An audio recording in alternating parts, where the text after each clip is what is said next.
the next few classes. You will get the link for Maths 2 and we'll be having chapters from Maths 1. Okay. So Mangalam has started matrix determinant chapter and he has covered some of the portion from this chapter. Okay. And in the last class, only Sankalp was present and his net connection was not up to the mark. So we had to cancel the class. Okay. So in that class, I think I have taken the revision till this point, expansion of determinant by using minor and cofactors of any row column. Okay. Now I know about Sankalp, but this question is for you, Samir, and you can reply this in chat box. Do you know how to calculate determinant, minor, and cofactor? If you don't know how to calculate any of them, you just put that in the chat box that I don't know how to calculate this. Okay. Determinant, cofactor, and minor. If you know all of them, you don't know. What do you don't? What you don't know? तीनों भी नहीं तुम्हें पता है. Okay. Determinant भी calculate कैसे करते हैं ये भी पता नहीं है. माइनर और कोफैक्टर किस तरह से निकालते हैं ये भी तुम्हें पता नहीं है. बराबर. Okay. So in that case, now this is your job to find how to calculate determinant, cofactor, and minor. Okay, we are not going to revise that again because this will be the third time revision. First time Mangalam sir has taken that. In the last class I have taken, and in today's class I'm not going to take that. Okay, so you have to just walk with us with Sankalp and me. So see, basically determinant is like this. Okay, so this is called determinant. A is a determinant of 3 by 3. Why 3 by 3? 3 rows and 3 columns are there. So we want to expand this determinant. अभी expand determinant करना है तो by row से किस तरह से किया जा सकता है, by column से किस तरह से किया जा सकता है, ये हमने देखा है. अभी ये C1 क्या है? C11, C12, C13, these are the cofactors of the element A11, A12 and A13 respectively. Okay, ये तीनों के, ये जो तीनों C11, C12 एंड C13 है, ये कोफैक्टर्स है. तो ये तीन चीजें तुम्हें रिवाइज करनी पड़ेगी. Arya, if you don't know, then we are talking about determinant, cofactor and minors. Okay, so I hope you know how to calculate these things. Okay, you know expansion. So how you don't know determinant, how to calculate? Determinant calculate किस तरह से करना है पता होना चाहिए ना तुम्हें. ओके, तो चलो. सो इसमें आपका रिवीजन भी हो जाएगा. सो सॉल्व एग्जांपल 2. ये एग्जांपल हम ले लेते हैं. ओके, सी. सो इसमें क्या कैलकुलेट करना है हमें? We have to find out the value of x if this determinant is given and its value is also given, that is minus 10. Okay, so see, this element multiplied by these two multiply in दोनों का multiplication, that is 5 ones are 5 and minus 3 multiplied by minus 4, that is plus 12, and minus symbol is there, so 5 minus 12 we'll write like this. Okay, so after that minus of minus 1, see, minus of minus 1, ये minus 1 यहाँ पे ले लिया. So okay, students, just give me a second. I'll be right back.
Extremely sorry students for the interruption. Okay, now we can resume.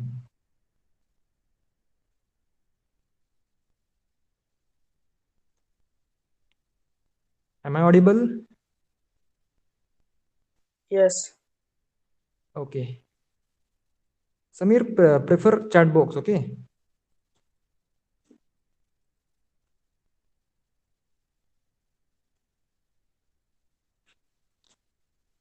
So we are calculating this determinant. So इस तरह से अगर हम calculate करेंगे तो आपको x की value 1 मिल जाएगी.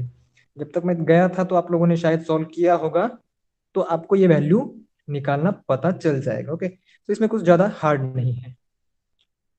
नाउ अगेन दिस, इसमें भी x की वैल्यू ही निकालनी है. सिर्फ करना क्या होता है, हमें यहाँ पे जो चीज जिस पे कि हमें ज्यादा ध्यान देना पड़ता है वो है सिंबल्स. मतलब we don't have to miss with symbols. Plus की जगह पे माइनस लिखेंगे, माइनस की जगह पे प्लस लिखेंगे तो थोड़ा सा प्रॉब्लम हो जाएगा, हमारा आंसर गलत आ जाएगा. But if we care about symbols then there is no chance that we are going to get a wrong answer. Okay, so सिर्फ सिंबल्स का ध्यान रखिए, कौन सा सिंबल कहाँ पे देना है, then you will get the answer. Now, find the value of this determinant by expanding along second row and third column and interpret the result. So देखो ये एग्जाम्पल एक बहुत बढ़िया एग्जाम्पल है जिसमें कि हमें एक्सपांशन और कोफैक्टर्स को भी सीखने को मिलेगा. Now expansion along second row बोला है, सेकेंड रो यानी कि ये वाला रो. सो A21 multiplied by C21 plus A22 multiplied by C22 plus A23 multiplied by C23. यानी कि ये तीनों एलिमेंट के हमें क्या करना पड़ेगा, कोफैक्टर्स निकालना पड़ेगा. Okay, so now how can we calculate cofactors. See, इसका अगर हमें कोफैक्टर निकालना है 2 का, सो ये दो रो छोड़ दो. ठीक है, this multiplied by this, that is -1 multiplied by -1 is 1 and 2 multiplied by 0 is 0. So ये तो हुआ माइनर. अभी कोफैक्टर यानी क्या, कोफैक्टर यानी -1 raise to i plus j. अभी आई प्लस जे क्या होता है, i plus j is the position of that element. अभी हम इसका कोफैक्टर निकाल रहे हैं ना, तो इसकी पोजिशन क्या है, first row second column, sorry second row first column. Okay, हाँ थोड़ा सा मिस्टेक हो गया, second row first column. So second row 2 plus first column, 2 plus 1 3, that means see -2 into -1, 2 plus 1 and the determinant, that is this value. Okay, this value only. So इस तरह से हम इसका कोफैक्टर निकालते हैं. Okay, so C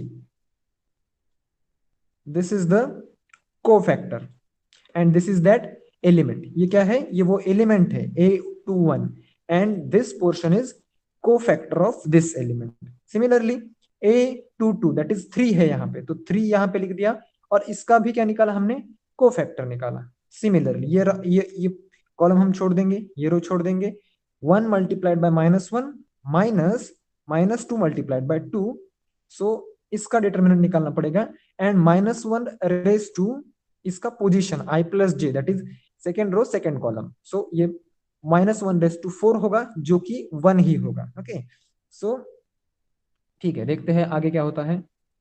so 2 is as it is and जैसे कि हमने निकाला था +1 -0, आफ्टर दैट इसका आएगा 3 और ये 2 + 2 यानी कि 4 है, -1 रेज टू 4 है तो ये 1 हो जाएगा. And 1 multiplied by -1 is -1 and -2 multiplied by 2 is -4, but minus minus becomes plus and +4. Okay, so the remaining are simple calculations. This nothing to be taught about it. Okay, so expand along third column. Third column के along अगर हमें expand करना है तो सिर्फ ये formula हमें अगर ध्यान में आता है सही सही वक्त पे तो we can calculate or we can expand along the column also. Now let's go to the exercise. I think so exercise के जो एग्जांपल्स है वो आप लोगों को करने हैं. फर्स्ट ऑफ ऑल इसकी वैल्यू कैलकुलेट करो, जल्दी से वैल्यू कैलकुलेट कीजिए and tell me in the chat box. You can calculate the value orally also. -2. Okay, Sankalp says -2. -15 multiplied by 2, that is -30. Minus, uh, yes, I think -2. Yeah, correct. -2 is the correct answer. Very good. Now go for the second one.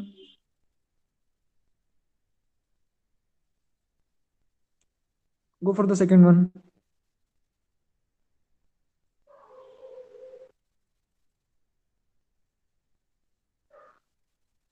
-2i minus 12.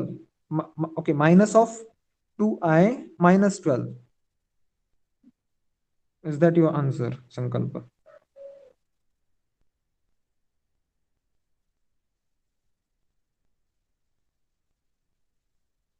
Okay, so what is minus I square? See, 2i multiplied by minus I minus 3 multiplied by 4, ये होगा 12 बराबर. तो इस minus को मैं बाहर निकालता हूं. ओके, माइनस यहाँ पे निकाल दिया मैंने, ये हो गया 2i square. या it should be -10. -10 no, not Sameer, +10 नहीं, -10 होना चाहिए. ओके, सो ये 2i square का बनेगा -1, -1 का बनेगा -2, and minus minus becomes +2, +2 minus. Okay, okay, you thought it is a variable. It is not actually variable. It is a imaginary number. Okay, that our conventional I. ठीक है. सो चलो, तो अभी इसका डिटर्मिनेंट किस तरह से निकालना है? Find out the value of determinant. इसमें कुछ भी नहीं कर सकते हम. A multiplied by b multiplied by c minus f square, उसी तरह से minus h in bracket h c minus f g plus g in another bracket h multiplied by f minus b multiplied by g. तो इतना ही हम लिख सकते हैं, इससे ज्यादा हम इसमें कुछ कर नहीं सकते. Now find out the value of x. So इसमें x की वैल्यू फाइंड आउट करनी है. So I think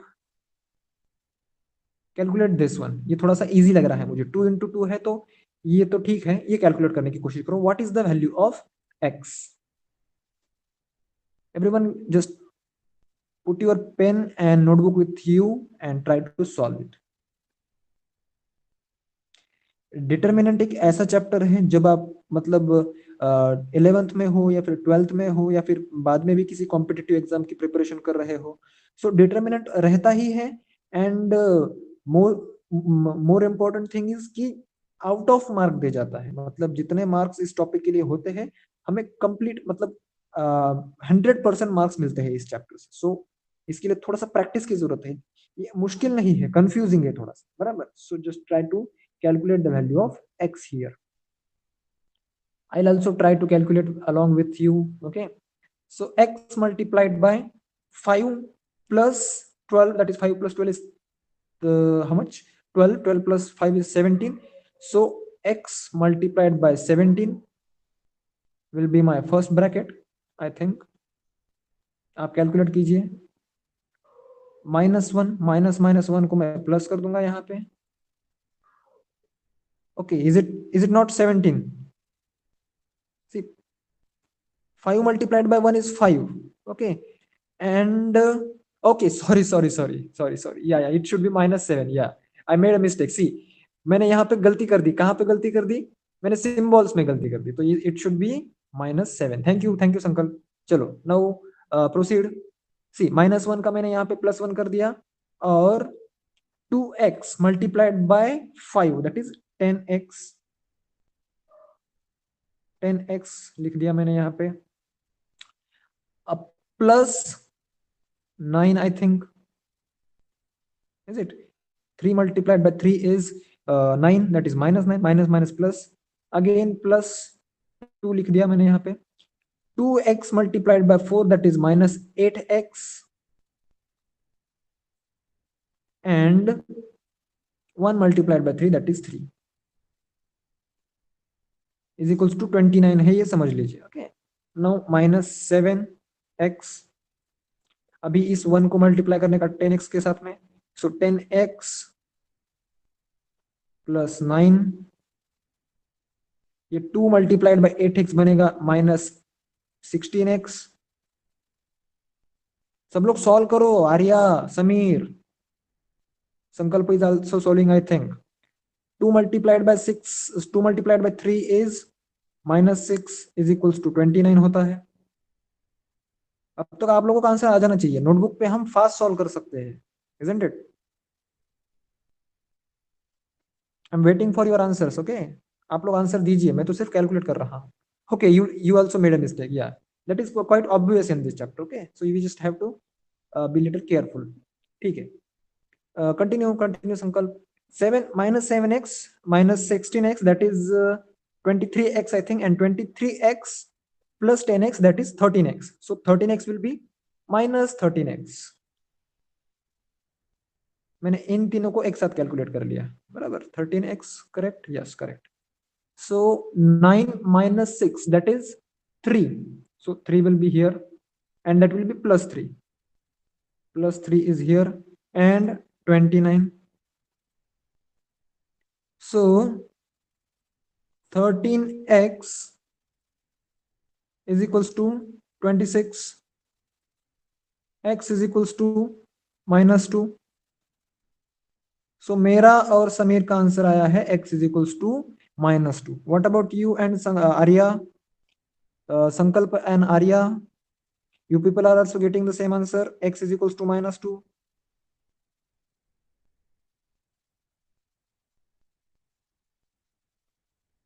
okay yes ठीक है. चलो.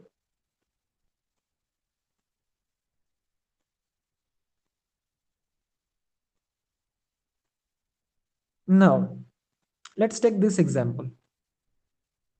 इसमें क्या करना है हमें? इसमें भी सेम करना है, डिटरमिनेंट ही निकालना है, लेकिन find the value of x and y बोला है. तो इसमें कंफ्यूजन कहां पे होगा मैं आपको बताऊंगा.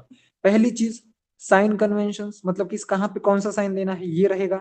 उसके बाद में आई क्यूब क्या होता है, आई स्क्वायर क्या होता है, आई क्या होता है. Again i is not a variable here, i is imaginary number here. Okay, so ये अगर कैलकुलेशन हम सही से कर पाते हैं तो हमें x और y की वैल्यू सही सही मिलेगी, करेक्ट मिलेगी. Okay, now let's proceed. आप लोग भी ट्राई कीजिए, मैं भी यहाँ पे सॉल्व कर ही रहा हूँ. ठीक है.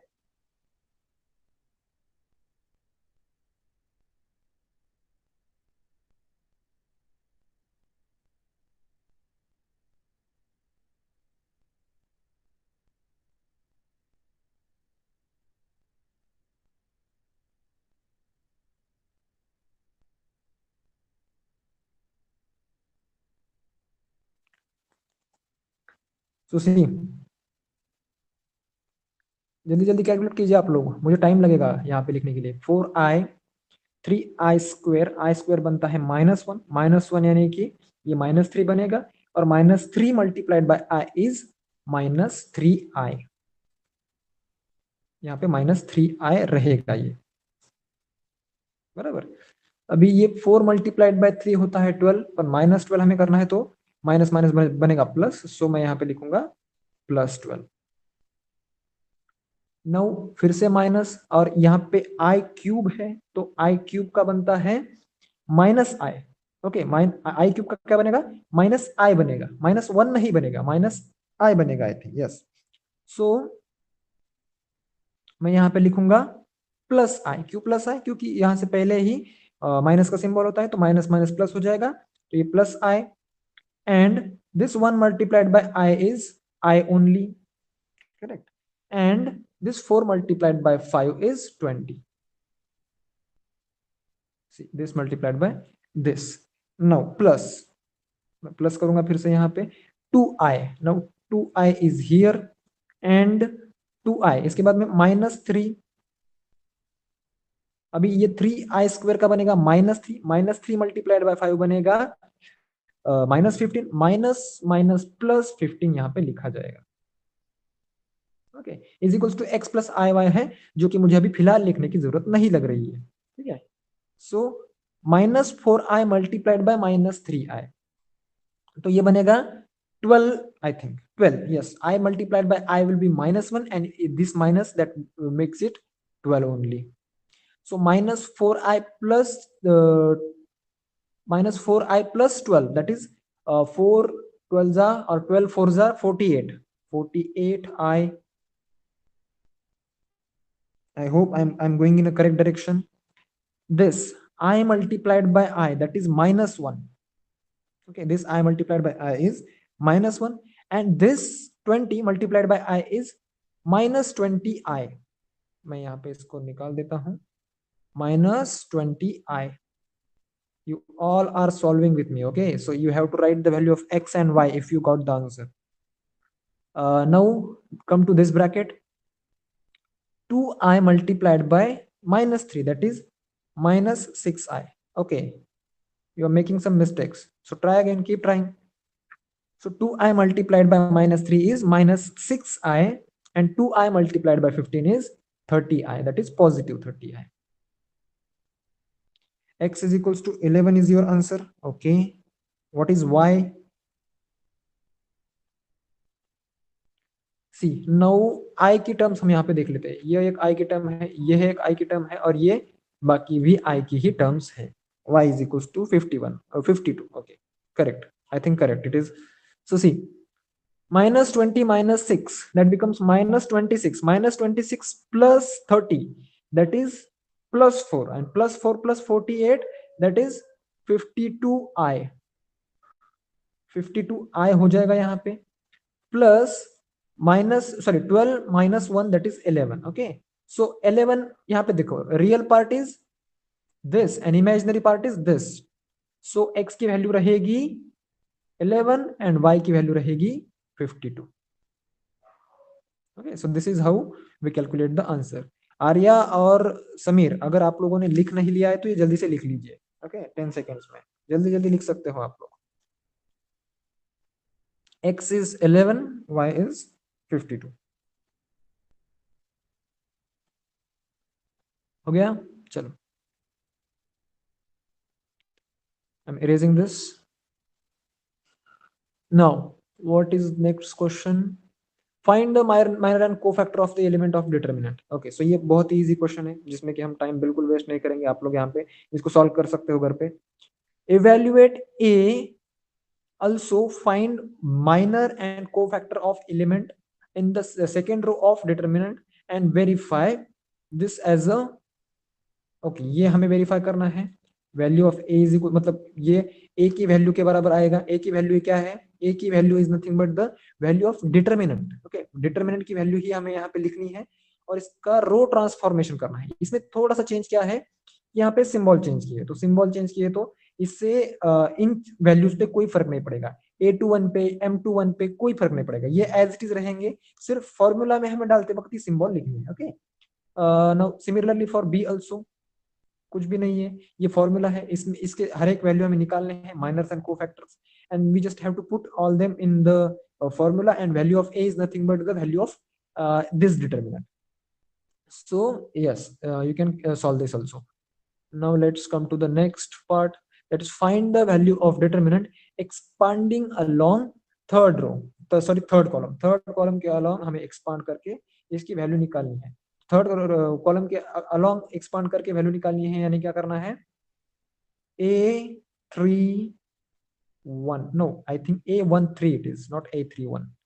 A13 multiplied by C13 plus A23 multiplied by C23 plus A33 multiplied by C33, जो कि आएगा ही नहीं क्योंकि ये A330 है, तो यहाँ पे कुछ लिखने की जरूरत ही नहीं है. ओके, सो ये अगर आप ये दो वैल्यूज निकाल लोगे तो इसका डिटरमिनेंट हमें मिल जाएगा. ओके, सो इसमें भी कुछ ज्यादा हार्ड नहीं है. Now properties of determinants. अभी प्रॉपर्टीज डिटरमिनेंट्स की इतनी ज्यादा है कि वो बहुत ज्यादा कंफ्यूज भी करती है एंड बहुत ज्यादा इंटरेस्टिंग भी properties. Okay, so revision is the only key to remember all these properties, and by using properties, calculation of determinants becomes a lot easy. Okay, now the first property is the value of determinant remains unchanged if its row are turned into columns and columns are turned into rows. Okay, see, मतलब क्या है कि यहाँ पे एक determinant हमें दिया है. let D is equals to A1 B1 C1 A2 B2 C2 and A3 B3 C3 है.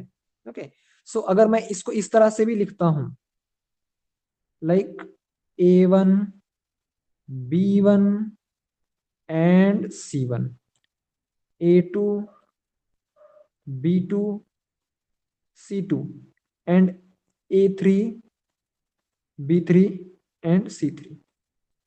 जस्ट मैंने क्या किया देखो, ये जो पहला रो था इसको पहला कॉलम बना दिया, सेकेंड रो था सेकेंड रो को सेकेंड कॉलम बना दिया, एंड थर्ड रो को थर्ड कॉलम बना दिया.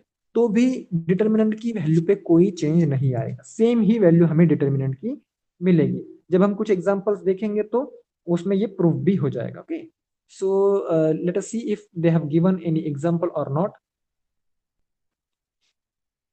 सी this is the example, I think, या सी ए हमें दिया है और इसकी वैल्यू आ रही है -17. ओके, ए की वैल्यू क्या आ रही है, -17 आ रही है. अभी ए में जो रोज थे उनको कॉलम कर दिया यहाँ पे. सी फर्स्ट रो ध्यान रखिए, सिर्फ A1 -1 है. Okay, first row is A, sorry 1 2 -1 है. First row is 1 2 -1. यहाँ पे फर्स्ट कॉलम उसको बना दिया 1 2 -1. मतलब कि रोज को कॉलम में चेंज कर दिया, कॉलम्स को रोज में चेंज कर दिया, लेकिन फिर भी डिटरमिनेंट की वैल्यू चेंज नहीं हुई, that is 70. So this is the first property. Okay, so आप लोगों का आज का जो होमवर्क है ये यही रहेगा कि आपको हमने डिटरमिनेंट की जितनी भी प्रॉपर्टीज आज क्लास में ली है वो सारी प्रॉपर्टीज आपको एक पेज पे लिखनी है. ओके, एक पेज पे मतलब नोटबुक पे लिखिए, एंड आपको ये प्रूफ भी लिखना है. See this proof also you have to write. ये जो छोटा सा प्रूफ है, ज्यादा प्रूफ बड़ा है भी नहीं. Okay, so this statement in the red and this proof is necessary. तो जितनी प्रॉपर्टीज होंगी उतनी प्रॉपर्टीज आपको आज एज ए होमवर्क लिखनी है. Okay, now second property. If any two rows or columns of determinants are interchanged, then the value of determinant changes its sign. Now इसका मतलब क्या होता है देखो, फॉर एग्जाम्पल अभी हम A1 B1 C1 A2 B2 C2 A3 B3 C3 की बात कर रहे हैं. तो according to second property, if इसमें से कोई भी एक रो दूसरे रो के साथ इंटरचेंज हो जाए, या फिर कोई भी column, see if first column becomes second column और second column becomes first column, मैं आपको एक निकाल के ही बताता हूँ. Okay, so see this is, let us suppose A1 B1 and C1, लेकिन मैंने अभी दूसरा रो जो है उसको तीसरा बना दिया, A2 B2 एंड C2. ये हुआ, सॉरी C2 C3 नहीं C2 एंड ये रो हुआ A3 B3 एंड C3. मतलब मैंने क्या किया है, इन दो रोज को इंटरचेंज किया है, एक्सचेंज किया है एक दूसरे के साथ में. तो इससे डिटर्मिनेंट की वैल्यू पे क्या चेंज पड़ेगा, इससे डिटर्मिनेंट की वैल्यू पे सिर्फ इतना चेंज पड़ेगा कि पहले अगर इसका डिटर्मिनेंट -17 आ रहा है, पहले कब, अगर इसका डिटर्मिनेंट -17 आता है तो इसका डिटर्मिनेंट आएगा +17. सिर्फ माइनस साइन चेंज होगा, मतलब कि अगर प्लस है तो माइनस होगा, माइनस है तो प्लस होगा. कितनी बार देखो, एक ही बार हमने रो रो रो इंटरचेंज किया है, एक ही बार किया है ना. दूसरे रो को तीसरा बनाया है और तीसरे को दूसरा बनाया है, सो इससे कंसिडर किया जाएगा वन इंटरचेंज. तो वन इंटरचेंज के लिए एक बार साइन चेंज होगा. अभी आप फिर से अगर साइन चेंज कर, सॉरी रो इंटरचेंज करोगे, फॉर एग्जांपल अगर पहले रो को बनाओगे दूसरा एंड दूसरे को बनाओगे पहला, तो ये दूसरी बार हमारा रो इंटरचेंज होगा, तो साइन भी दूसरी बार ही चेंज होगा. समझ रहे हो, मतलब कि पहले साइन क्या था, 17 था, तो बाद में क्या बना, ये रो इंटरचेंज के बाद क्या बना, +17 बना. लेकिन आपने फिर से एक बार इंटरचेंज किया तो फिर से -17 बनेगा. Okay, so we can interchange the rows और इवन कॉलम्स, कॉलम भी चेंज कर सकते हैं, ऐसा कोई नहीं है. Okay, so this is how the value of determinant changes, that is changes its sign only, nothing else. ठीक है, that is the second property. The operation Ri interchanged with Rj changes the sign of the determinant. We denote the interchange of row by Ri changed with Rj and interchange of columns with Ci changed with Cj. So R for row and C for column, that is quite obvious notation. Now property third. Third property is, if any two rows or columns of determinant are identical, then the value of determinant is 0. This is very important property. Exam में I don't know about 11th and 12th exam, लेकिन जो competitive exams रहते हैं उसमें बहुत complex ऐसा दिखता है कि बहुत ही कॉम्प्लेक्स डिटर्मिनेंट है, लेकिन अगर तुम उसमें थोड़ा सा कुछ चेंज करोगे तो आपको समझ में आएगा कि इस डिटर्मिनेंट में दो रोज या फिर दो कॉलम्स जो है वो आइडेंटिकल है, सेम ही है, तो इसको कैलकुलेट करने की जरूरत ही नहीं है एक्चुअल में. That is time wasting. अगर कोई भी डिटर्मिनेंट के दो रोज या फिर दो कॉलम सेम है, सिमिलर है, आइडेंटिकल है, so you don't need to calculate that, you just have to put its value is equals to 0. Okay, so इसका भी हम कुछ एग्जांपल देखेंगे. तो ये उसका प्रूफ है, ये प्रूफ भी आप देख लीजिए. Okay, property 4, if each element of a row or column of determinant is multiplied by a constant k, then the value of the new determinant is k times the value of the given determinant. Okay, now for example अभी हमारे पास यही determinant है a1 b1 c1 a2 b sorry a3 b3 c3, sorry यहाँ पे a चाहिए, a2 b2 c2 ये determinant है. तो इस प्रॉपर्टी के अकॉर्डिंग अभी मैं बात कर रहा हूं प्रॉपर्टी 4 की. कोई भी रो या फिर कोई भी कॉलम अगर किसी कांस्टेंट से मल्टीप्लाई किया जाता है, फॉर एग्जांपल मैंने पहले कॉलम को मल्टीप्लाई कर दिया k से. ओके, सो इसका जो डिटर्मिनेंट रहेगा, ये जो डिटर्मिनेंट की वैल्यू है, ये भी k से मल्टीप्लाई हो जाएगी. हम जो डिटर्मिनेंट कैलकुलेट करते हैं ना, तो उसकी वैल्यू भी k से मल्टीप्लाई हो जाएगी. d is what, d is the value of this determinant except the k.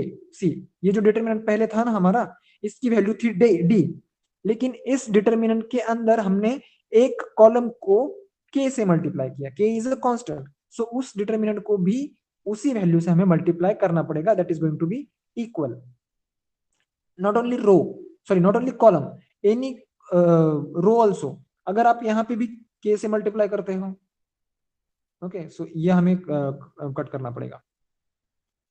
तो मैंने पहले रो को k से मल्टीप्लाई किया है, फिर भी जो डिटर्मिनेंट की वैल्यू है वो k से मल्टीप्लाई हो जाएगी.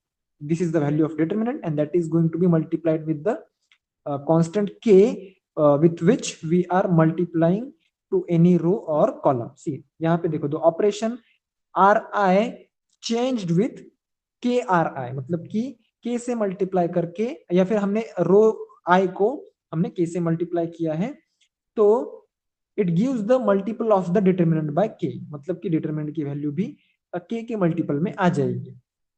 Remark, using this property we can take out any common factor from any one row or any one column of the given determinant. If corresponding element of any two rows or columns of determinant are proportional in the same ratio, then the value of the determinant is 0. अभी ये पहले की तो बात छोड़ी, पहले तो थोड़ा सा मुश्किल है समझने में, जब हम एग्जाम्पल सॉल्व करेंगे तो उसमें आपको समझ में आ जाएगा. अगर हम दूसरे की बात करें, फॉर एग्जाम्पल एक हमें डिटर्मिनेंट दिया है, see this is the determinant 2 4 6 and 1 3 5 and let us say 4 8 and 12. So इसके मैं अगर आपको वैल्यू निकालने को बोलूं, okay, I ask you to find out the value of this determinant, what is the value of d. So what can be your answer, what should be your answer, can you think about it.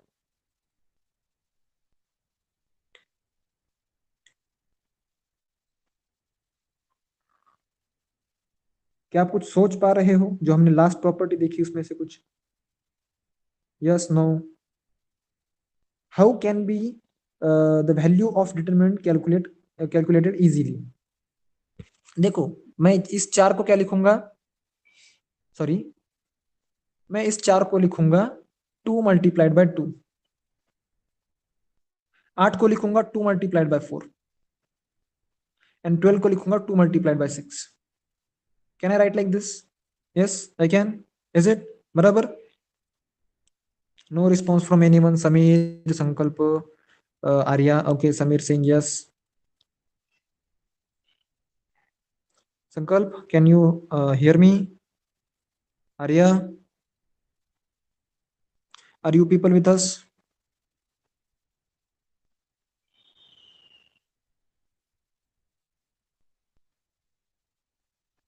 Okay, I think my voice is getting little delayed. Okay, so देखो, मैंने 4 को 2 into 2 लिखा, 8 को 2 into 4 लिखा, 12 को 2 into 6 लिखा.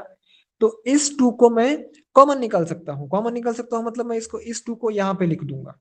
Okay, ये 2 को मैंने यहाँ पे लिख दिया, तो ये 2 यहाँ से चला जाएगा. अभी कंप्लीट डिटर्मिनेंट की वैल्यू को हम 2 से मल्टीप्लाई कर रहे हैं ना. See, this is the value of complete determinant. So ये रो भी चला जाएगा. तो देखो, ये रो एंड ये रो क्या हुए, आइडेंटिकल हुए. So that means this determinant की वैल्यू क्या है, जीरो है. तो zero multiplied by two, two again zero.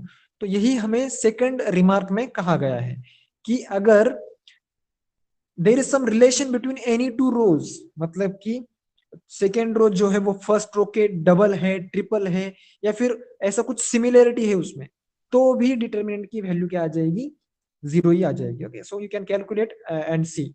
जो मैंने डिटर्मिनेंट दिया था आप कैलकुलेट करके देखिए, उसकी वैल्यू 100% जीरो ही आएगी. Okay, now property 5, if each element of row or column is expressed as the sum of two numbers, then the determinant can be expressed as the sum of two determinants. So इस determinant को समझने के लिए सिर्फ इतना statement काफी है. देखो, a1 plus x1, b1 plus y1, c1 plus z1, this is the first row. a2 b2 c2, this is second row, and a3 b3 c3, this is third row. So first row में क्या है, a1 plus x1 है, b1 plus y1, c1 plus z1 है. तो हम क्या करेंगे, इस a1 b1 c1 को सेपरेट करेंगे और एक अलग डिटर्मिनेंट हम यहाँ पे बना लेंगे. Okay, and x1 y1 z1 को भी हम यहाँ पे लिखेंगे और एक अलग डिटर्मिनेंट हम यहाँ पे बना लेंगे. तो हमने क्या कर दिया, जस्ट इन दोनों को स्प्लिट कर दिया, a1 और x1 को स्प्लिट कर दिया, b1 और y1 को स्प्लिट कर दिया, c1 और z1 को स्प्लिट कर दिया. तो इस तरह से ये चेंज हो गया. यहाँ पे b1 c1 नहीं है. ओके, यहाँ पे क्या होना चाहिए, b2 c2 होना चाहिए, क्योंकि नीचे कोई भी चेंज नहीं होगा, नीचे सेम रहेगा, यहाँ पे सेम रहेगा. सिर्फ a1 यहाँ पे आया, b1 यहाँ पे, c1 यहाँ पे आया, and x1 y1 and z1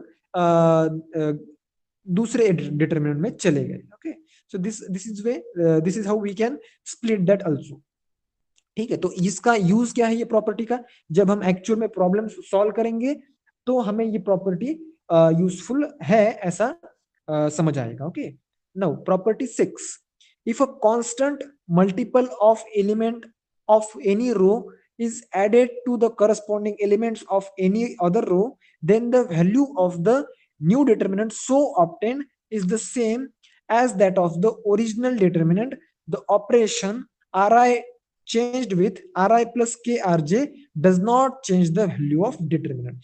तो ये वैल्यू जो है, ये जो प्रॉपर्टी है, 6 प्रॉपर्टी, ये थोड़ी सी कॉम्प्लेक्स प्रॉपर्टी है लेकिन मोस्ट इंपॉर्टेंट प्रॉपर्टी है. आई don't know about your syllabus, but आपको अगर रैंक ऑफ मैट्रिक्स निकालना है तो रैंक ऑफ मैट्रिक्स निकालने के लिए ये प्रॉपर्टी बहुत ही जरूरी है. 11th में अगर रैंक ऑफ मैट्रिक्स आपको नहीं है तो आपको 12th में तो रैंक ऑफ मैट्रिक्स 100% रहेगा, और उस पे बहुत ही कंफ्यूजिंग क्वेश्चंस भी आते हैं in the competitive exams also. Okay, so ये प्रॉपर्टी बहुत ही इंपॉर्टेंट है, इसे समझना बहुत जरूरी है. तो ये प्रॉपर्टी एग्जैक्टली कहती क्या है see. Let us suppose this is our determinant, simple determinant. तो इस डिटर्मिनेंट को मैंने क्या कर दिया, देखो यहाँ पे मैंने R1 को चेंज कर दिया. See, I changed R1 with what, R1 plus KR3. क्या कर दिया, R1 प्लस KR3 से मैंने चेंज कर दिया. किस तरह से, देखो, A1 B1 C1 था पहला रो, तो मैंने क्या कर दिया, R1 यानी कि पहले रो पहले कॉलम का पहला एलिमेंट क्या था, A1 था. तो मैंने A1 को रिप्लेस कर दिया A1 plus K multiplied by A3 से. सी, दिस इज A3. उसी तरह से B1 प्लस KB3 से मैंने यहाँ पे मल्टीप्लाई रिप्लेस कर दिया. C1 को रिप्लेस कर दिया C1 प्लस KC3 से. ओके, सो अगर मैं ये, इसे कहते हैं रो ट्रांसफॉर्मेशन. ओके, इसे क्या कहते हैं, रो ट्रांसफॉर्मेशन कहते हैं. तो ये मैं करता हूं तो डिटरमिनेंट की वैल्यू चेंज नहीं होगी. डिटरमिनेंट की वैल्यू क्या है, चेंज नहीं होगी. सो सी एग्जांपल, ये एग्जांपल किस पे बेस्ड है, किस प्रॉपर्टी पे बेस्ड है, हम देखते हैं. सी, B is the determinant which is having these values. So इसका अगर हम कैलकुलेट करेंगे तो 8 आएगा। मैं इसमें टाइम वेस्ट नहीं कर रहा हूं क्योंकि ये हमें निकालना आता है डिटरमिनेंट। ओके, नाउ हम क्या करेंगे, इस बी का रो ट्रांसफॉर्मेशन करेंगे। सी, R1 is changed with R1 plus 2R1।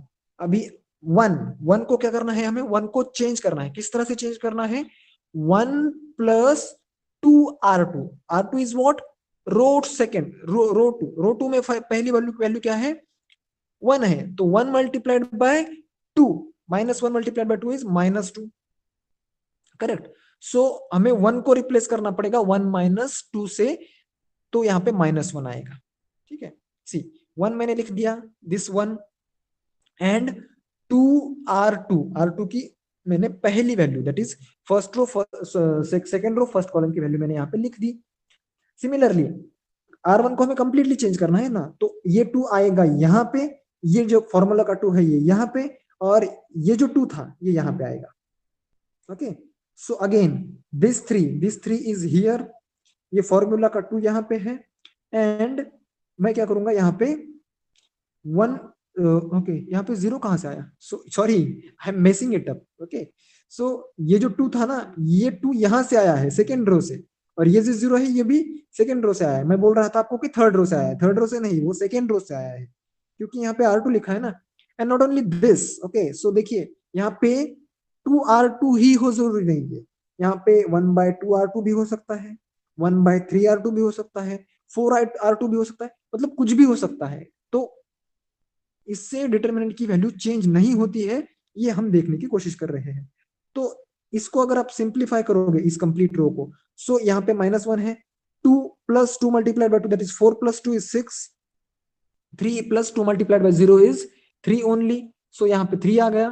तो देखो -1 multiplied by 2 -0, -6 multiplied by -1 multiplied by 0, sorry -0, okay, and +3 in bracket -2 minus again 2. So again the value of this determinant is also -8. Okay, so from 1 and 2 b1 b is equals to b1, मतलब कि दोनों determinant की जो value है वो same ही आ चुकी है। So again one remark is there, if more than one operation from above are done, make sure that these operations are completed one at a time, else there can be mistake in calculation। तो इस remark का मतलब क्या होता है, देखो कि ये हमने एक ऑपरेशन शुरू किया है, for example this is a row operation, okay, this is a हम ऑपरेशन का क्या पे कर रहे हैं, रो पे कर रहे हैं, रो ट्रांसफॉर्मेशन। तो मैं इसके मतलब रो पे ही ट्रांसफॉर्मेशन हो सकता है, ये जरूरी नहीं है। आई कैन ऑल्सो चेंज, देखो C1 can be change like C1 plus C1 plus let us से 5C3, ये भी मैं कर सकता हूं, ये भी मैं ट्रांसफॉर्मेशन कर सकता हूं। लेकिन ये कंडीशन आप समझ लीजिए कि अगर आपको C1 को चेंज करना है तो पहली टर्म यहाँ पे C1 होना चाहिए, और प्लस उसके बाद में कुछ भी हो सकता है, 5C3 हो सकता है, 5C2 हो सकता है, 4C3, 4C2, what ever it can be. लेकिन यहाँ पे C2 नहीं हो सकता कि आप C1 को रिप्लेस कर रहे हो C2 + C3 से, ये नहीं चलेगा। ओके, सो उसके लिए अलग कंडीशन है। तो ये मैं ऑपरेशन करना चाहता हूँ, ये दोनों ऑपरेशन में करना चाहता हूँ। तो मैंने फर्स्ट एलिमेंट के लिए, फॉर दिस एलिमेंट के लिए ये ऑपरेशन परफॉर्म कर दिया। उसके बाद में फिर से इसी एलिमेंट के लिए मैं ये ऑपरेशन परफॉर्म नहीं कर सकता। क्यों नहीं कर सकता, क्योंकि अगर मैंने रो ट्रांसफॉर्मेशन का ऑपरेशन शुरू किया है, so I have to complete that complete row. मैं इन तीनों पे ये रो ऑपरेशन चलाऊंगा। ओके, जब ये तीनों पे रो ऑपरेशन कंप्लीट हो जाए तो मुझे एक नया डिटर्मिनेंट मिलेगा। अभी ये मेरा फ्रेश डिटर्मिनेंट है after the first row transformation operation. अभी इस पे मैं ये सेकेंड ऑपरेशन चला सकता हूं, दैट इज कॉलम ट्रांसफॉर्मेशन। मैं C1 को चेंज कर सकता हूं यहाँ पे।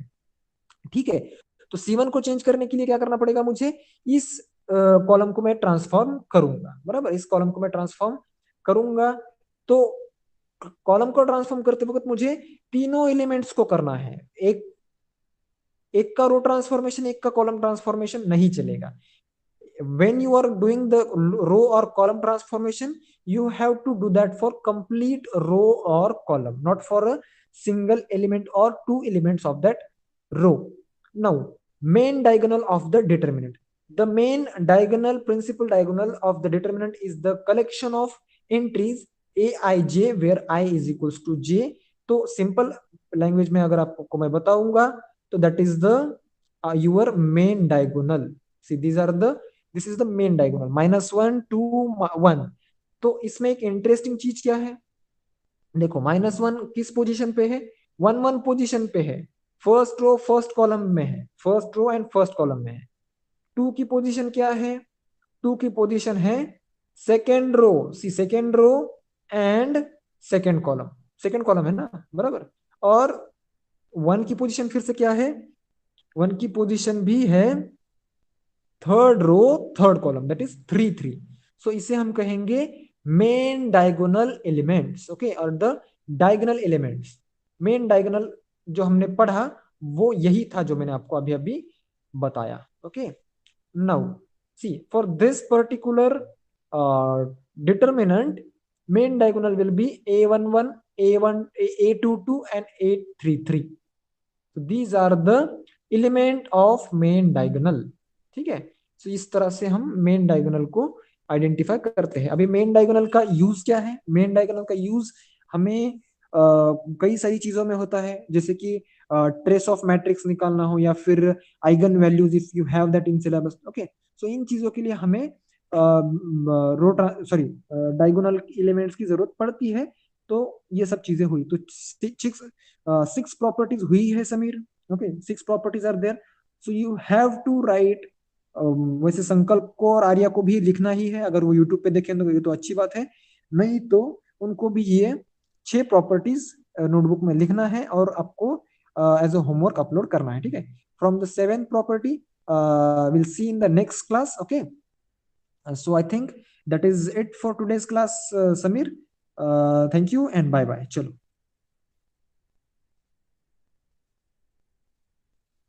Sankalp, you have joined. Okay, so we have completed 6 properties. I think you just missed the last one. Okay, so easy है, तुम देख लो एक बार, ठीक है। तुम्हारा okay, Arya again join, so Arya is also missing. Arya, we have completed till the 6 properties, okay. 6 properties हमने complete किया है। This is for Arya and Sankalp, both of you. तो इसको आपको नोटबुक में लिखना है and you have to upload it as a homework and it is compulsory, okay. So you have to do it, ठीक है। So that was your homework and from the property 7 will see in the next class. आपको next class में भी link maths 2 की ही मिलेगी, लेकिन हम maths 1 का यहाँ पे सिलेबस लेंगे, ओके।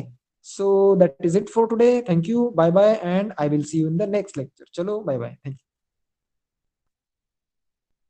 चलो thank you Sankalp, bye bye.